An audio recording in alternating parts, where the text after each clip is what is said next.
I'm Selena. Welcome back to my channel. Today, I'm going to be talking to you about some really great books for springtime and a little bit for fall. So yes, this is my springtime book recommendations video. I've been wanting to do seasonal recommendations for like a year, but last year I had a list, but I just didn't feel like it was very good. And this year I'm pretty confident about my list. And that's because I've really focused on three aspects that were kind of scream spring to me. The first aspect is sort of naturey books, and this is where the sort of fall recommendations are in, because I was inspired by this part to talk about books that I think would work for both by Elliot Brooks. I think last fall or something, she did fall recommendations that also had some springtime vibes to it as well because of the other hemisphere.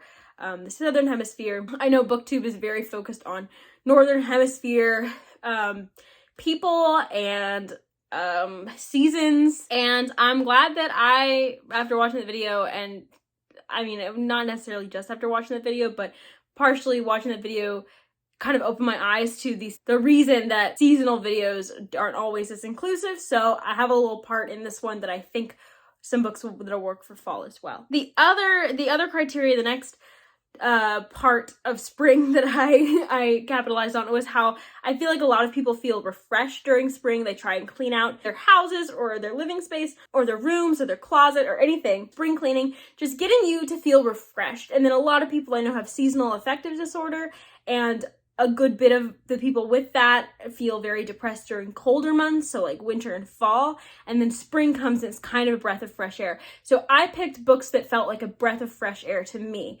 And that's why they're spring themed.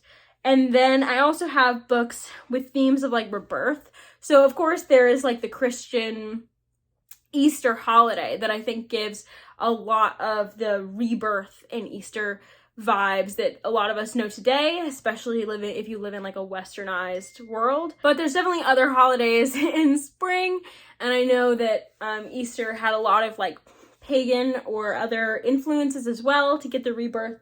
And then the other thing is there's just the fact that things are coming back alive, so like flowers and things. And so that's kind of what I'm thinking of with this. Things are blooming again, things are living again, and I wanted books that feel a bit cathartic. So things that have to do with a character going through something hard and coming out on the other side. Or there's one that I don't know that it is necessarily that the characters all come out of the other side, but it is definitely cathartic to read. Let's just get started. These are the books that I thought would be good for spring and fall. So the first book in this list is one that I read really recently. A lot of these I've read really recently, but this one I read really, really recently. What Moves the Dead by T. Kingfisher. So this one, oh my gosh, I just realized I'm so stupid. I just filmed a whole TBR video talking about how I loved like one book from T. Kingfisher, and it's not this book. I forgot. I've read 3 things by T. Kingfisher, and this is my favorite.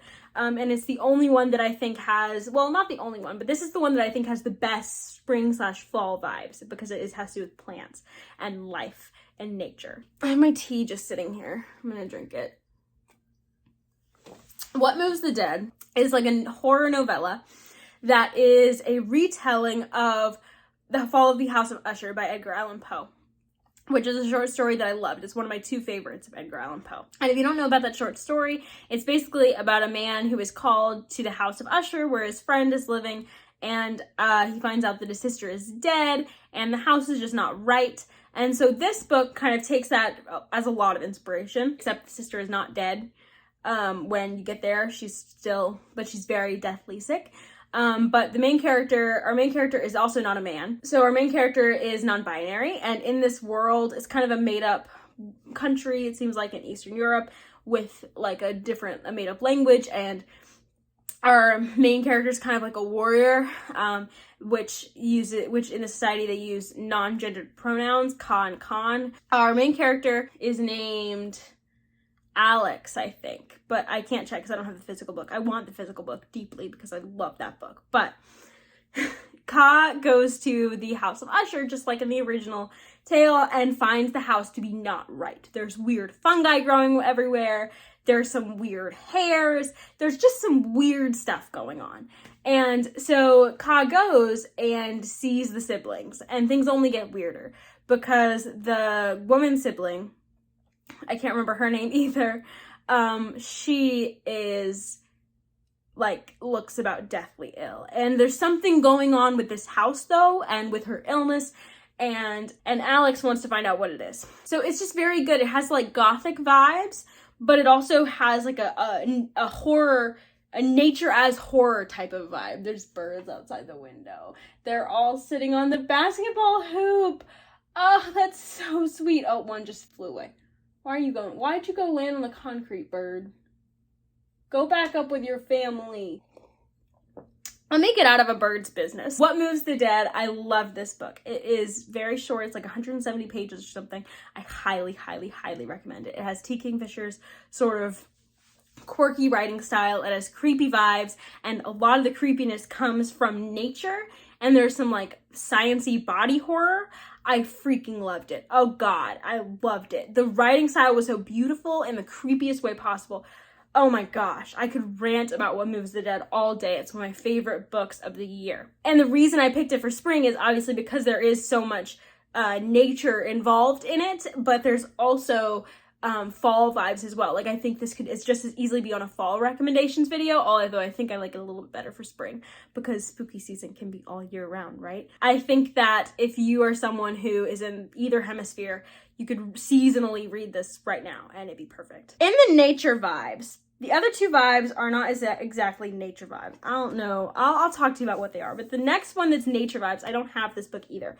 And that is An Enchantment of Ravens by Margaret Rogerson. Elle may have talked about this in her video, but I think it should be reiterated because it's one of the best books I think for spring or fall. Because the vibes are so good.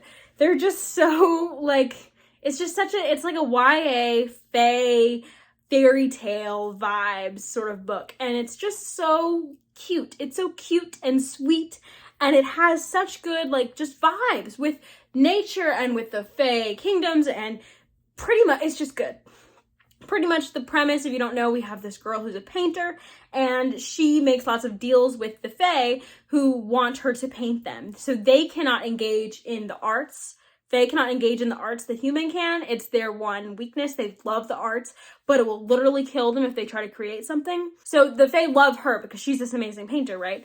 And so she paints them, and she begins painting this prince. She paints him as she sees him, and she paints human sorrow into his eyes. And this becomes a whole scandal because once this is unveiled in the court, it makes him look weak. It makes him look like not a good Fae prince, like he shouldn't be crowned anymore, is like what people have begun saying. And so he goes to extract punishment from her. But they end up in some life-threatening situations as he's taking her back to the court, and that whole purpose gets derailed. And it's really cute. It's really sweet. What I love best about it is just the fairy tale vibes. Like it really does feel like a fairy tale, like you're going through the woods with these people. If you like romance, this will be a good one for you. I love fairy tale-esque stuff, so this one it really worked for me. I thought it was very cute. Then I have one that's more whimsical, so I don't know exactly why it gives me spring and fall vibes, but it does. And I think it has to do with they are traveling through this forest, this enchanted world, and so like kind of walking along nature and stumbling upon magic gives me very fall and spring vibes. I think that's it. And it is Over the Woodward Wall by Seanan Mcguire. But it's not Seanan Mcguire, it's A. Deborah Baker, but that's a pen name for Seanan Mcguire. So Over the Woodward Wall is in the Middle Game universe. And honestly, Angela from Literature Science Alliance has almost like convinced me with her raving about Middle Game to pick it up, because that sounds cute as well. But honestly, I was more interested in this book because it's short. I've heard it was very like fairy tale-esque. It's more children's fairy tale-esque, like kind of like Peter Pan or Alice in Wonderland vibes rather than folkloric fairy tale vibes, but I still really loved it. And I thought it was really fun. I just thought it was so cute. I don't own this book yet either, but I would like to. And it's basically about these two friends who are so different. A boy and a girl, and they're just so different. The boy's very like straight-laced and very proper. He doesn't like to get dirty. He doesn't like to do anything out of the order that he thinks he should do things in. So he doesn't want to get in trouble. He doesn't want to bend the rules. He doesn't want to break any rules. And we have a girl who's pretty much the opposite. Like she is very free-spirited. She's gonna do what she's gonna do regardless of the rules. And so they both cross over a wall. and end up together in this world. And the world is very fairy tale-esque, very like Alice in Wonderland, whimsical, nonsensical type. And there's a lot of messages to adults. So this is technically a middle grade book. I think it's supposed to be kind of middle grade, because it's definitely not, it doesn't feel like YA necessarily, but honestly it doesn't feel like middle grade either. It feels like a children's book that's made for adults. So I really liked it. I thought it was really cute and really fun. I didn't love the sequel, Along the Saltwise Sea, as much, but I'm still going to continue with the series when Into the Wind-Racked Wilds comes out. Then we have a book, and I know why I picked spring for this one, but it's not the same, spring and fall, but it's not the same as for the other reasons. But look how green it is. Akarnae by Lynette Noni. So people have been reading The Prison Healer by this author, and I'm sure that book is good. I was never interested until reading this book by her, and now I kind of want to give it a try because I loved Akarnae so much. So Akarnae, it is free on Audible. So if you have an Audible account, you have it free. And it was just so whimsical. It's basically this portal fantasy about a girl. It feels like old school portal fantasy, but a girl who comes from our world, a very mundane world, and walks into a parallel world that is magical. It kind of follows, she goes to this magical school, and it just follows her school year at the magical school. And I thought it was really good. I thought it was really fun. I could see the criticisms that people would have for this. I had some myself, especially when I first started. But then I just got used to it, and I got involved, and I got attached, and it became something that I really loved. And it's like a 4.5 stars, maybe even more. Like, it's like maybe the start of one of my new favorite series. Definitely one of my new favorite YA. Like, it's just so fun. And if you ever craved that kind of shenanigans at a magical school vibe that you could get from like Nevermore or Keeper of the Lost Cities, then this is the next one you should put on your list. I think if you like those books, you will also like this one, I think. And I think the reason I think of it as a spring and a fall book is because of the kind of school year, how the school year spans all the seasons in America, but you start in the summer, and then like, but it's really like the fall. Like where I start, you start in like technically summer because fall doesn't start until September 21 or whatever, but it feels like the fall. So school starts in the fall. Everyone kind of knows that. So you're in the fall, you're starting in school, and then you have winter, and that's a rough time, and there is winter parts in this. But then there's the spring, and the spring is when all of this stuff the stuff kind of goes down in books that are paced like this, and that span through a whole school year, thanks to, you know, the book that shall not be named. She's not in nature a ton, but still, I thought it was good, and I think that it still gives me spring and fall vibes, so I would recommend. I've been talking a lot. I need to get going. So the next books that felt refreshing to me like spring. So the first one of those has got to be Heartstopper by Alice Oseman. So I'm putting in the whole of the Heartstopper. I could go get all of it. Should I? I'm gonna go get all of it. Heartstopper, isn't it just so beautiful? Just all together, they're just so gorgeous and so pastel and so pretty. I love Heartstopper. So I had to get a matching set. I love this graphic novel series. I love this graphic novel series. I didn't love book one when I read it like a couple years ago, but I read the rest of them this year and I'm obsessed. It's my favorite thing that I've read at all this year, of like my favorite thing of the year. And what this book is about, this series is about, is it's basically about two boys, Nick and Charlie. I'm sure you know about them if you've seen Twitter or the show at all. And it's just basically like boys falling in love in high school. And so it has that kind of school vibes I was talking about from Akarnae. But it was just so refreshing to me. And that's why it gives me spring vibes. Because it was just so refreshing for me to see a series that talks about issues in the LGBTQ plus community. But it's just so happy and so joyful. And so like radical in that joy, in my opinion. And it's very diverse. So there's a lot of different people in it. There's lots of different, so we also have a sapphic couple who I adore. We've also got a trans girl who's best friends with them. I honestly think the show fleshes them out a bit better than this series does, because it's a graphic novel, you only have so much space. So if it's about Nick and Charlie, it's going to be about Nick and Charlie for the most part. But all the supporting characters really make this what it is as well, and I'm just glad they got their time to shine in the show. I do think the Nick and Charlie plot I like better in the books, in the graphic novel, rather than the show. But the friendship stuff was beautiful in the show. And I did love the show, and I loved the books. And so part of the reasons why I put the graphic novels on here is because I know the show just came out. So if you need more, like, push to read these after you've watched the show, or because you're waiting to watch the show until you read this, like, please read them. But also, they were just so refreshing to me. It was so refreshing to me. This is the series that I would have wanted to read in high school. A series that literally just wraps you in a hug and tells you it's going to be okay, and there's other people like you, and you will find love, and it just is so, so, so beautiful, and I love it. So that's this year's graphic novel obsession. Now I'm going to show you last year's graphic novel obsession, and I still love it. Tea Dragon Society by Kay O'Neill. So, this is a gorgeous little book about, it's very short, about these things called tea dragons. They're little animals. That's a tea dragon, and they make little tea leaves, and you can brew them, and it'll give you a bunch of good memories of you with the tea dragon. Tea dragons are things you raise. They are things that should be cared for by tea masters, I guess. And so we follow a group of like little tea masters as they are raising these beautiful little tea dragons together. And there's 4 of them. They're like the sort of found family vibes, and seeing how tea dragon raising works. And it's like it goes through the whole year. So it goes through all the seasons, but it starts and ends with spring. So that's why I put it in spring. And also I want to put the sequels in other things. It's just very, very good. Very, very cute. Very, very sweet. I love it. I love it. I want to reread it because I've lowered my ratings on some of these, and I don't think I should have.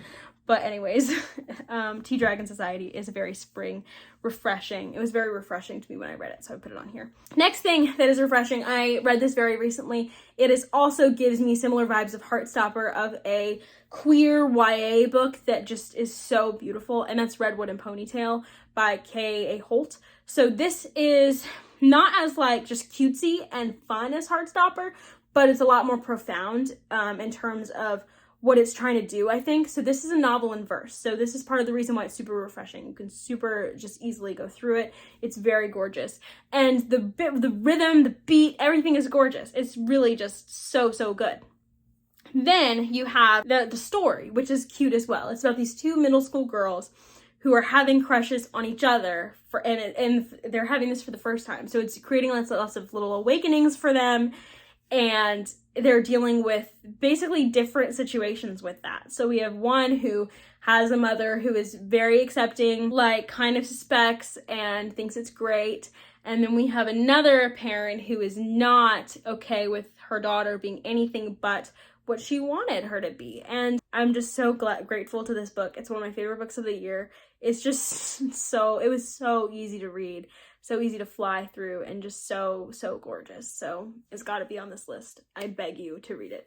Okay, so then we have another book that I found refreshing. This is the last one in the refreshing category.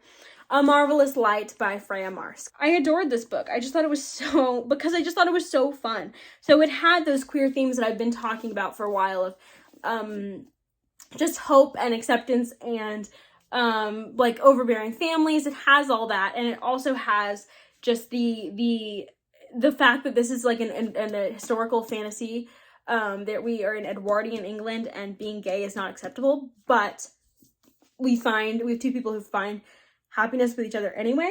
So we have their romance, which I was really on board with, and then we have this very fun adventure.